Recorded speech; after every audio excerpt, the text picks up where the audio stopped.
Allora, buongiorno, iniziamo la conferenza stampa. Siamo in posa un attimo per la foto, se no sembra che siamo matti. Intanto grazie a chi è presente. Stiamo facendo questa conferenza stampa, diciamo, in una pausa veloce tra la seduta del Consiglio e la convocazione della prima commissione che audirà le categorie economiche. Arriviamo e apriamo oggi questa discussione sul bilancio del prossimo triennio con significative turbolenze. C'è una spaccatura evidente della maggioranza con, se mi permettete, un atteggiamento arrogante del Presidente della Regione che liquida la spaccatura come con un chi se ne frega, possiamo fare a meno di quel partito politico. C'è una spaccatura del fronte, diciamo, delle parti sociali e datoriali, come conferma l'audizione che tra poco avrà luogo in prima commissione, e c'è in generale una preoccupazione crescente rispetto alla capacità della Regione del Veneto di rispondere alle emergenze, a maggior ragione in virtù dei tagli pesantissimi che il governo di Giorgia Meloni sta infliggendo a regioni ed enti locali. Noi oggi non sappiamo se queste turbolenze condizioneranno effettivamente l'iter in Consiglio regionale del bilancio. Di sicuro questa è una legislatura che si sta concludendo, diciamo, nel peggiore dei modi per il Presidente Zaia. Una conclusione nella quale tutti i nodi vengono purtroppo al pettine. Di sicuro c'è da dire che noi non arriviamo a discutere di questo argomento in maniera improvvisa e inaspettata. Dall'inizio della legislatura abbiamo denunciato le politiche di bilancio della Giunta Zaia come inefficienti, inadeguate a rispondere alle emergenze e nel corso di questi 4 anni, come abbiamo sempre testimoniato, quelle difficoltà, diciamo, congiunturali, quelle che erano emergenze del tempo, si sono trasformate in emergenze strutturali ormai, tanto che arriviamo all'ultimo bilancio della legislatura con la necessità di andare a intervenire dove non erano mai andate a intervenire, e cioè sulla politica fiscale. Allora, intanto dobbiamo partire da questa discussione provando a portare un po' di verità nel dibattito. Noi da 4 anni sentiamo che Zaia dice che ha lasciato nelle tasche dei veneti 1,2 miliardi all'anno, arrivando addirittura qualche tempo fa a sostenere che nell'arco dei 15 anni avrebbe lasciato nelle tasche dei veneti addirittura 20 miliardi. Questo è un dato che ci ha fatto sobbalzare, nel senso che ci siamo detti dovremmo essere tutti ricchi se davvero avessimo 20 miliardi in più nelle tasche. E allora abbiamo provato ad andare a fare un po' di conti veri per smascherare le fake news del presidente Zaia. Allora, il 1,2 miliardi di cui parla Zaia è un conto assolutamente teorico che noi possiamo fare soltanto se applicassimo le aliquote massime possibili, quindi l'IRAP al massimo e quindi 300 milioni, addizionale IRPEF al massimo e quindi 900 milioni. In realtà questa è evidentemente un'ipotesi dell'irrealtà su cui ragionare. Per capire quale potrebbe essere invece un ordine di grandezza reale su cui ragionare, abbiamo provato a vedere cosa fanno le altre regioni. Se tutte le altre regioni applicassero le aliquote massime, e quindi secondo lo schema teorico del presidente Zaia, le regioni avrebbero in cassa 12 miliardi all'anno, quindi con l'IRAP al massimo e l'IRPEF al massimo. In realtà le altre regioni hanno una politica fiscale ovviamente fondata con i piedi sulla realtà e non su Marte come il pianeta dal quale il presidente Zaia ci parla spesso. E le altre regioni prelevano medialmente 3,7 miliardi all'anno, tutte le altre regioni insieme. In particolare prelevano 800 milioni attraverso l'aliquota IRAP e 2,9 miliardi attraverso l'addizionale IRPEF. Oggi invece noi andiamo a valutare una proposta di bilancio che, diciamo, ribalta il paradigma che tutte le altre regioni utilizzano, cioè non prendiamo niente dall'addizionale IRPEF, che invece è la leva fiscale principalmente utilizzata dalle altre regioni, e andiamo a caricare pesantemente l'aliquota IRAP. Se noi però proviamo a fare il calcolo di quello che fanno le altre regioni e proviamo a trasferirlo a livello Veneto, se in questi anni, cioè, il presidente Zaia, invece che fare una questione, diciamo, di barriera ideologica all'imposizione fiscale, avesse fatto semplicemente quello che hanno fatto tutte le altre regioni, avrebbe potuto contare su un gettito di 360 milioni l'anno, quindi circa 5 miliardi nei suoi 14 anni di gestione. Lo dico per dimostrare la distanza tra i 20 miliardi che sventola alla stampa e la realtà. Ora, volendo provare a stare sul piano della provocazione che il presidente Zaia fa, cioè ho lasciato dei soldi nelle tasche dei veneti, siamo andati ad analizzare, in base alle classi di contribuenti, quali sono i veneti che hanno avuto, diciamo, un regalo fiscale da Zaia e quali no. Allora abbiamo calcolato, siamo partiti dal presupposto che 7 veneti su 10 hanno un reddito inferiore ai 28.000 euro lordi l'anno. Queste sono le dichiarazioni. Cioè la stragrande maggioranza dei veneti, oltre il 70%, dichiara meno di 28.000 euro l'anno. A questi soggetti la manovra, diciamo, ipotetica, realistica di Zaia avrebbe dovuto assegnare il 33% di risparmio fiscale.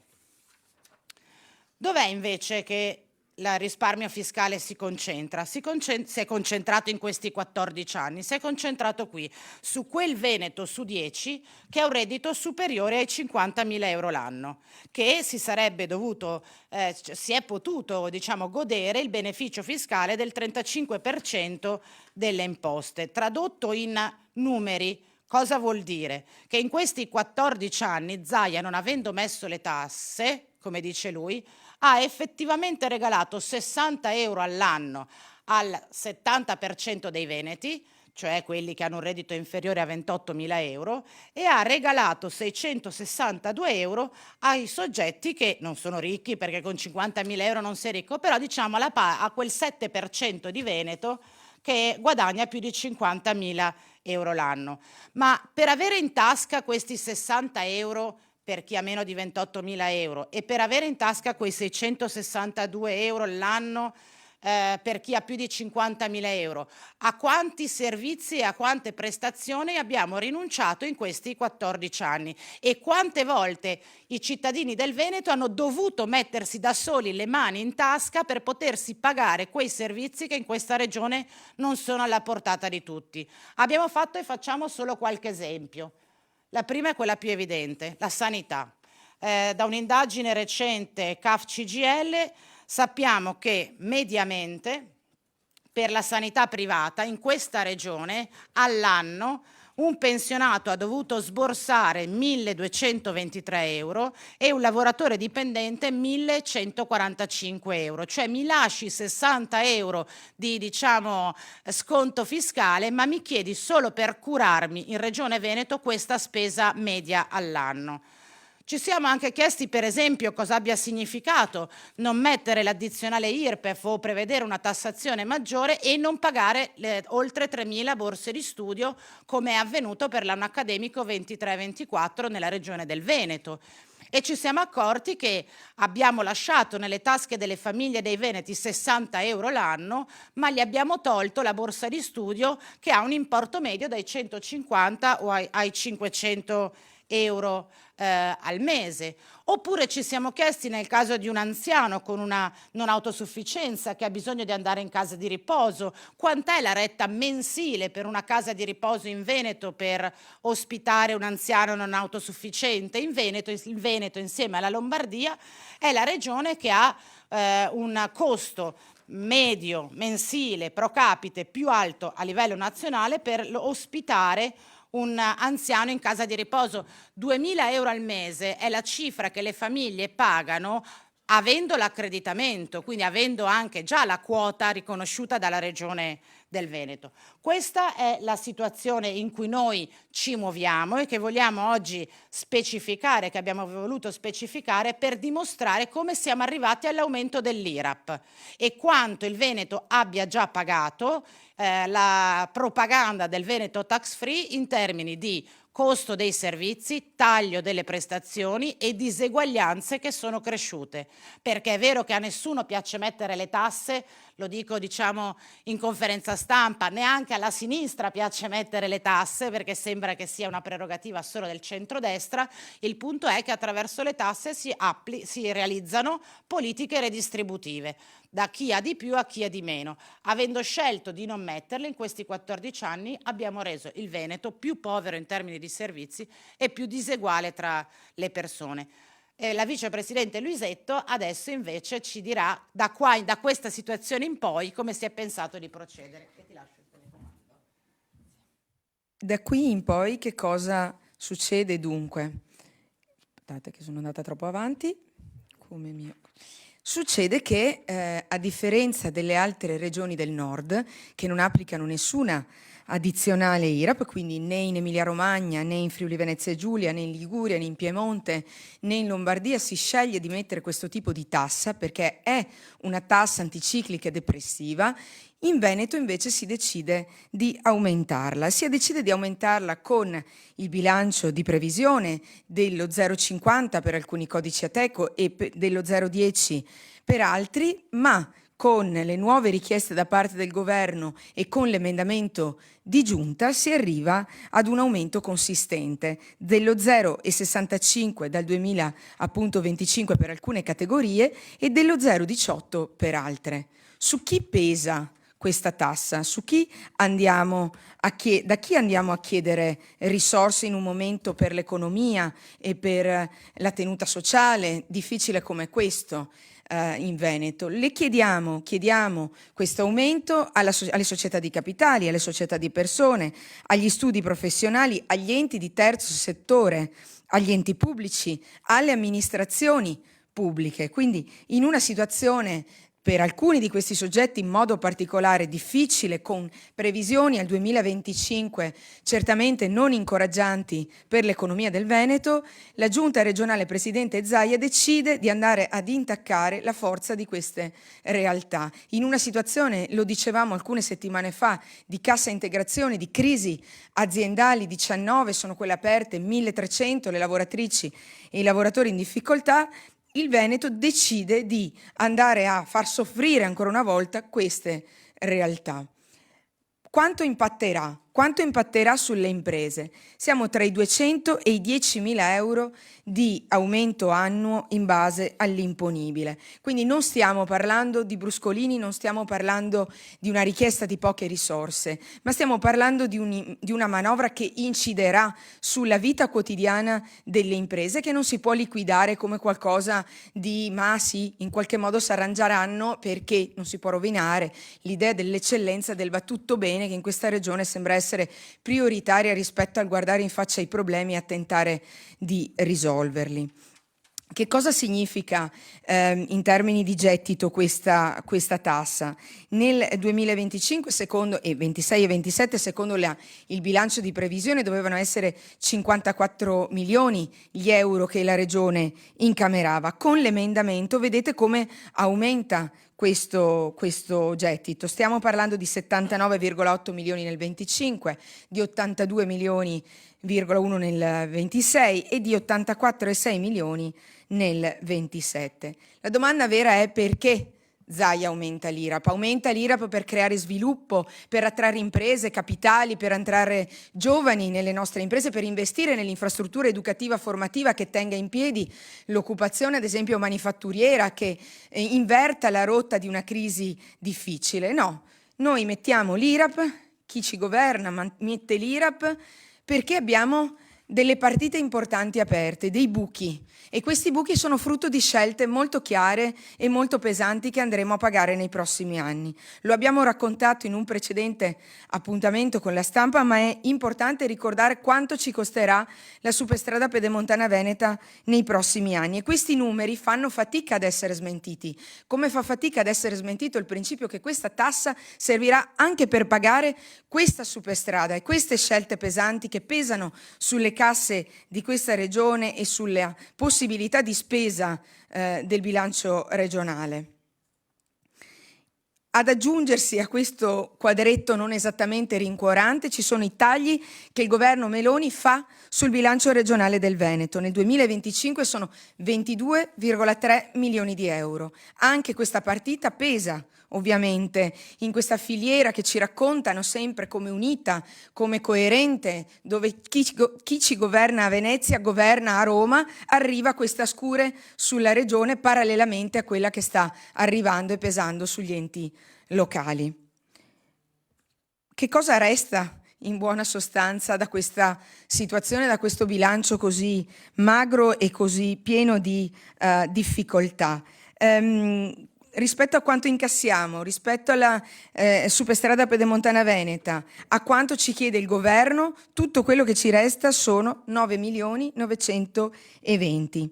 Questa cifra, che viene distribuita dalla Regione, dalla Giunta in maniera, a nostro avviso, quantomeno discutibile, poiché parliamo di partite come il teatro di Castelfranco, come la garanzia per i giochi giovanili, i macelli per i cinghiali, vi faccio alcuni esempi, progetti di innovazione scientifica dei quali non siamo riusciti ad avere notizie meglio specificate. Queste risorse sono ciò che resta da quanto vi abbiamo raccontato stamattina, ma non dimentichiamo che questo è anche un anno di indebitamento, il primo anno in cui per la prima volta dal 2017 torniamo a indebitarci per cifre significative, e quelle che vedete, i 172 milioni nel 25, i 122 nel 26 e i 50 milioni nel 27 sono cifre che peseranno ulteriormente in questa situazione. Queste sono cifre messe già a bilancio. Con l'emendamento di giunta aumentiamo ancora l'indebitamento. E per che cosa lo aumentiamo? Porto l'attenzione sui 6 milioni dei palazzetti del ghiaccio. Noi non crediamo che non ci sia, per carità, la necessità di guardare a tutte le specifiche realtà e bisogni del territorio, ma forse ci permettiamo di dire, in una situazione in cui la tenuta sociale ed economica del paese, della nostra regione è così a rischio, alcune valutazioni si potevano e si dovevano fare in maniera diversa, e noi speriamo che sia il momento di fermare le macchine in entrata e in uscita, in spesa e in scelte. Grazie Chiara. Ora, noi appunto, l'ha detto la collega chiudendo, pensiamo che sia il momento di fermare le macchine. Abbiamo ancora una settimana prima della chiusura del bilancio. Dobbiamo rivedere la decisione sia sul fronte delle entrate, ascolteremo tra pochi minuti cosa diranno le organizzazioni datoriali, ma anche di rivedere alcune scelte cruciali sul fronte delle uscite. Noi come gruppo del Partito Democratico abbiamo predisposto una manovra emendativa di oltre 100 emendamenti sul collegato, sulla stabilità e sulla legge di bilancio. Sono emendamenti significativi che poi vi illustreremo più compiutamente nei prossimi giorni. Oggi però, insieme ai colleghi, vogliamo sottoporvi alcune emergenze che a nostro giudizio possono essere affrontate immediatamente. Abbiamo le soluzioni pronte, basta accogliere un segnale durante la discussione sul bilancio. Sono solo 4 di altre 96 che mancano all'elenco, ma rispetto alle quali a nostro giudizio si può fin da subito provare a dare un altro colore a questo bilancio. Lascio la parola ai colleghi nell'ordine che ritengono. Anna, facciamo Anna, Francesca, perché le donne in questo gruppo, questo è un gruppo femminista, e poi ragazzi, grazie. Grazie Vanessa, grazie a Chiara per l'illustrazione ottima. Allora, un'emergenza... Cambio. Vabbè.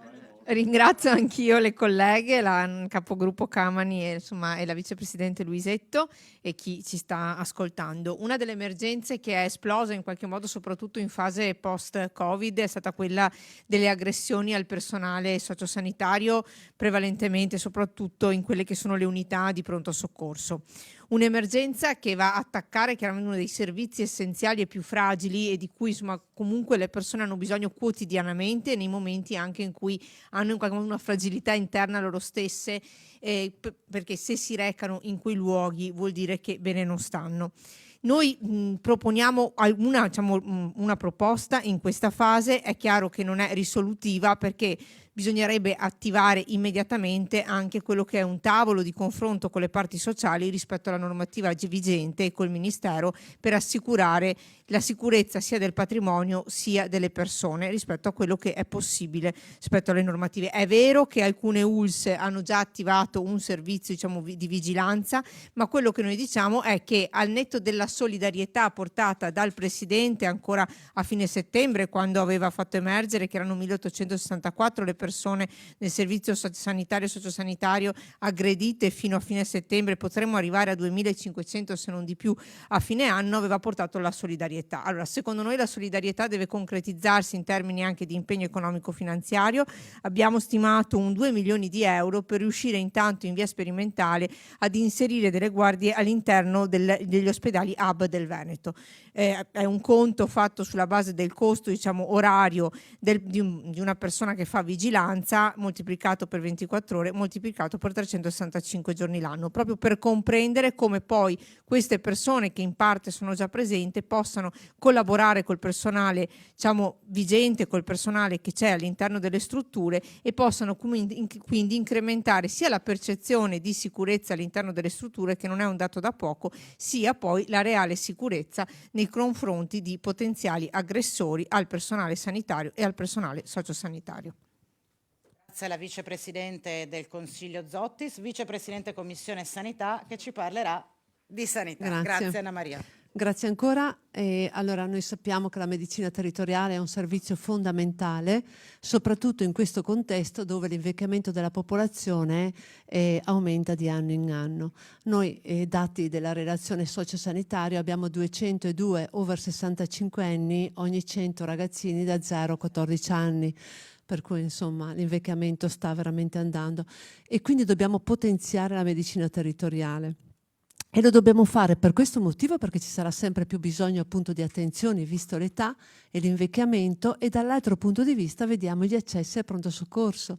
Nel 2022 ne avevamo circa 1.770.000 in Veneto, ne abbiamo 200.000 accessi in più nel 2023, dati della relazione sociosanitaria di quest'anno, tenuto conto del fatto che il 60% sono appunto codici bianchi e che devono essere pagati, tra l'altro. E per evitare questi dobbiamo aumentare e potenziare la medicina territoriale. E allora cosa chiediamo? Nel 2023-2024 lo Stato italiano ha finanziato 2.623 borse di formazione, di cui 248 quest'anno sono state assegnate al Veneto. Di queste 248 borse di formazione, 100 sono rimaste vuote, e questo è uno dei primi problemi.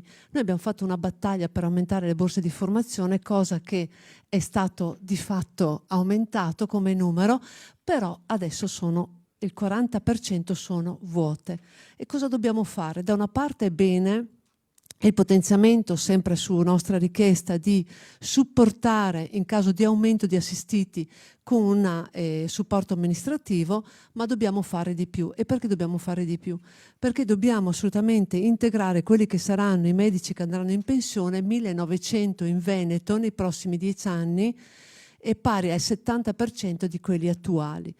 E la proposta che noi andiamo a fare, chiedendo un investimento di 1,5 milioni di euro, è quello di parificare la borsa di formazione di 800 euro mensile per uno iscritto appunto a medicina generale in formazione in Veneto rispetto a qualsiasi altra specialità dove prendono circa 1.500 euro.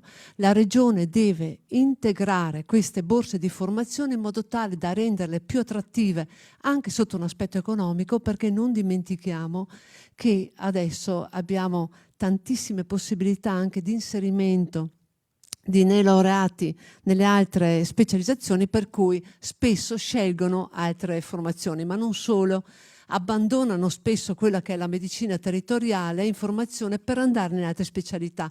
Ragguagliare quello che è l'aspetto economico lo riteniamo importante, per cui questo emendamento chiederà alla Regione un investimento di 1,5 milioni per partire con questo, per ovviamente occupare quelle 100 borse di formazione all'anno che ora rimangono vuote. Grazie Anna, c'è Jonathan adesso nella scaletta, mi hanno detto. Grazie Anna. Jonathan Montanariello, vicepresidente della commissione, che tra le tante competenze che ha si occupa anche della casa. Grazie, ringrazio le colleghe che stanno seguendo questa manovra di bilancio. Ma su questo emendamento, è un emendamento che ha un forte valore non solo politico ma anche identitario e sociale, ed è un emendamento che mette al centro le politiche per la promozione dell'autonomia abitativa dei giovani. È un tema che in questi anni ha visto molta distrazione e disattenzione da parte della governance di questa giunta regionale, ed è un tema che abbiamo tentato sempre di portare al centro del dibattito. Perché guardate, non è che dopo ci interroghiamo perché i giovani vanno via dalla nostra regione e non ci chiediamo il perché molto spesso accade perché il peso dei servizi incide su quelle che sono le economie di una famiglia e uno tenta di andare dove c'è un'aspettativa anche più legata alla possibilità di arrivare a fine mese come tutta la gente che lavora.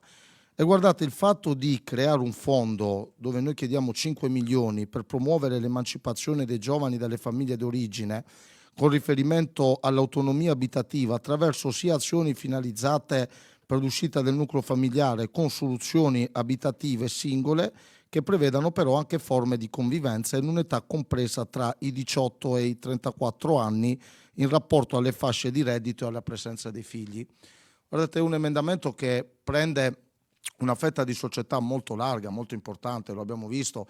Abbiamo visto giovani che fanno fatica anche in presenza di un lavoro ad affrontare un percorso nuovo, un inizio di vita, non solo per le difficoltà dell'abitazione, ma per quelle economiche che molto spesso aggravano già la difficile situazione della casa all'interno della nostra regione.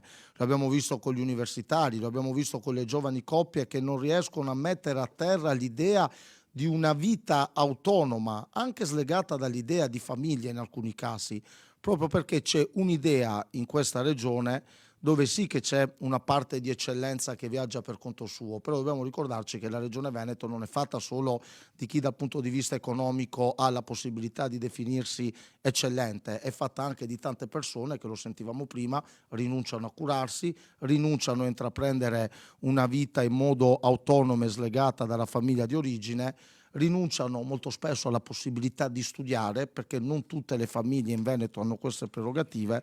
E noi crediamo che favorire il raggiungimento dell'autonomia abitativa dei giovani, non ancora titolari in alcuni casi anche di una locazione, sia una misura che definisce un contributo per il pagamento del canone rivolto ai giovani, dicevamo prima coppie, conviventi o non, sia una misura dal grande valore non solo sociale ma di civiltà. Non si può pensare che ci sia un Veneto che possa fare e possa progettare una propria vita e che ci sia invece un'altra parte di cittadini veneti che magari non hanno la possibilità di pianificare la propria vita e il proprio futuro. Quindi noi su questo passo non intendiamo arretrare neanche un millimetro, perché al netto del tecnicismo è una battaglia di civiltà per tutti quei giovani che oggi non possono permettersi di realizzarsi dal punto di vista professionale o anche dal punto di vista della vita privata. Grazie.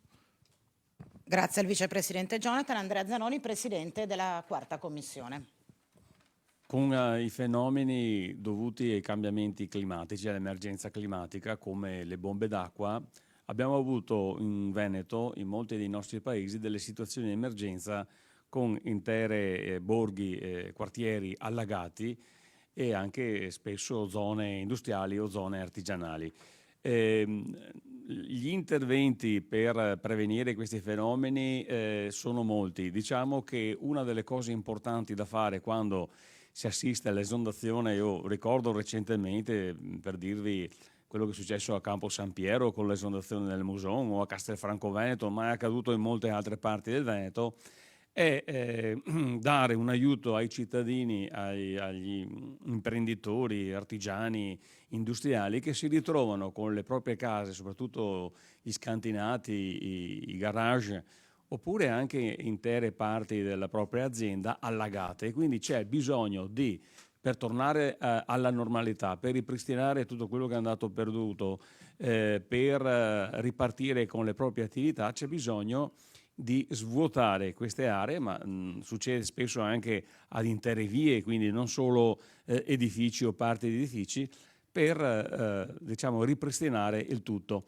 E quindi servono queste pompe di sollevamento, queste idrovore portatili, che devono essere messe a disposizione tempestivamente dalla protezione civile, oppure si studieranno anche altre modalità dai comuni. Ecco, questa è una cosa sicuramente importante. Guardate, ormai è diventata una roulette russa. Oggi può capitare a Campo San Piero, è capitato a Valencia, è capitato a Bologna, è capitato a Castelfranco Veneto. Ormai siamo in balia di questi eventi climatici estremi. Ecco perché mettiamo in questo bilancio, con questo emendamento, una cifra di 5 milioni di euro che consentirebbe di acquistare circa 5.000 di queste pompe anti-allagamento, sollevamento, da utilizzare in emergenza in questi casi che non sono poi così rari, ma purtroppo sempre più frequenti. E attualmente purtroppo la Protezione Civile non ha in disponibilità un numero di questi aggeggi utili per questi interventi. Grazie Andrea, abbiamo insomma raccontato, sì, è acceso. Abbiamo insomma raccontato poche cose che noi chiediamo che siano fatte, che faremmo noi se fossimo al governo con quelle poche risorse che residuano dopo aver mantenuto gli impegni, cioè pagato i debiti della Pedemontana e fatto il nostro dovere in termini di finanza pubblica, andando però a colpire le emergenze reali che hanno bisogno di risposte immediate, che in questo bilancio non ci sono e che per noi sono la sanità ospedaliera e territoriale, il tema della casa e quindi l'emergenza abitativa e il tema delle giovani generazioni e la fragilità idrogeologica del nostro territorio. Su queste e su molte altre emergenze sfideremo l'amministrazione regionale nelle prossime settimane di seduta di bilancio. Non so cosa saremo in grado, quanto il dibattito riuscirà ad incidere rispetto, lo ribadiamo in conclusione, ad una proposta di bilancio previsionale fortemente inadeguata, assolutamente non all'altezza delle emergenze e da quest'anno addirittura fortemente penalizzante per il nostro territorio. Non aggiungerei altro. Dalla regia mi dicono 163 gli emendamenti del gruppo del Partito Democratico, per essere precisi, grazie, più i oltre 300 che andremo a discutere tra oggi e domani della nota di aggiornamento. Specifico, non sono emendamenti costruiti con una logica ostruzionistica, ma quando un bilancio andrebbe riscritto e non solo modificato, è inevitabile che la mole di emendamenti che ci siamo sentiti di dover fare è notevolmente cresciuta. Se nessuno dei colleghi vuole aggiungere dell'altro, la conferenza stampa finisce qua e poi eventualmente apriamo alle domande, però chiudendo la diretta.